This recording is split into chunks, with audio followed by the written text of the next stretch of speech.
Shalom, perkenalkan aku Jennifer Krista. Aku sering dikenal dengan nama Tita. Dari aku kecil, aku memang udah diajarin tentang bagaimana cara memberi perpuluhan dan juga menabung. Jadi waktu SD, aku dikasih uang sangu sebesar Rp2.000. Aku sisihkan 200 perak untuk aku berikan perpuluhan, sehingga dalam sebulan kurang lebih terkumpul Rp5.000 yang bisa aku berikan untuk perpuluhan. Dan dari Rp2.000 sangu aku tadi, aku sisihkan lagi Rp500 untuk aku tabung. Jadi bisa dibilang tabunganku tuh cukup banyak pada usia tersebut. Nah, saking hematnya, aku itu bisa dibilang orang yang pelit gitu. Ada satu peristiwa di mana waktu itu adalah tahun baru Imlek. Jadi kami itu mendapatkan angpau. Kokoh dapat angpau, aku dapat angpau, Dede juga dapat angpau. Namun suatu saat, suatu hari, Mama itu membutuhkan uang.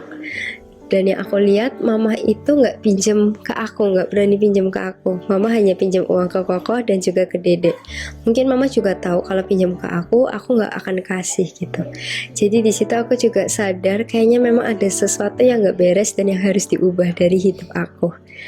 Berjalannya waktu, aku masuk SMP, aku mengikuti SPK dan di situ ada kelas keuangan yang merdeka. Di sana aku belajar bagaimana cara mengelola uang dan juga memberi perpuluhan dan memberi kepada sesama. Tetapi bukan hanya itu, aku pernah ikut Unlimited Fire. Di sana ada satu pembicara yang berkata bahwa dalam memberi ada berkat yang tersembunyi. Tapi sayangnya iblis selalu menghalangi kita, selalu menahan kita untuk memberi. Mungkin karena iblis tahu kali ya, ketika kita memberi akan ada berkat yang lebih besar yang kita terima, dan iblis gak suka itu. Dan bukan hanya dari dua hal tersebut aja, tetapi ada satu hal lagi, yaitu ada teladan yang aku lihat dari orang-orang di sekitar aku. Dari Opa John dan Oma Christine, dari teman-teman Mama, dan juga orang-orang lain yang ada di sekitar aku.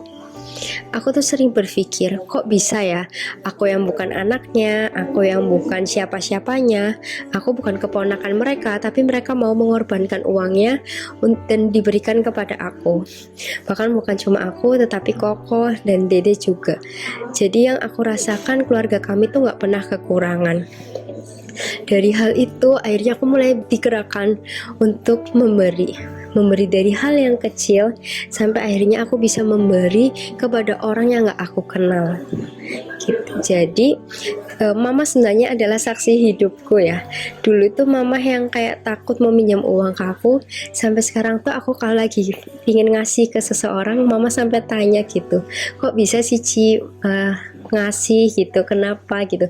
Mungkin terheran-heran gitu ya. Nah, yang tadi aku bilang kalau aku udah mulai belajar memberi dan puji Tuhan bisa memberi, mungkin bertanya-tanya gitu ya, memberi uangnya dari mana gitu. Nah, kalau uang itu sendiri aku dapatkan dari hasil kerja aku. Jadi waktu dulu aku memang sering mencari pengalaman pekerjaan gitu. Dimulai dari magang di kantor notaris, kemudian aku juga pernah jadi kasir di suatu rumah makan, dan aku juga buka bisnis kecil-kecilan gitu. Aku jualan ini, jualan itu. Di situ selain dapat pengalaman pekerjaan, aku juga mendapatkan gaji. Aku mendapatkan uang.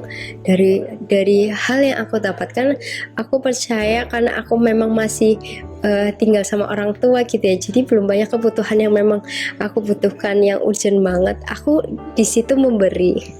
Ada uang, aku memberi karena aku percaya dalam hal memberi itu juga nggak harus nunggu berkelimpahan kok. Memberi itu butuh kesempatan. Jadi ketika ada kesempatan, ya udah aku memberi gitu. Terakhir yang mau aku bilang adalah memberi memang ada pengorbanan yang harus dilakukan. Ya kayak tadi, ada kerja, ada usaha yang dilakukan supaya mendapatkan sesuatu dan kita bisa memberi.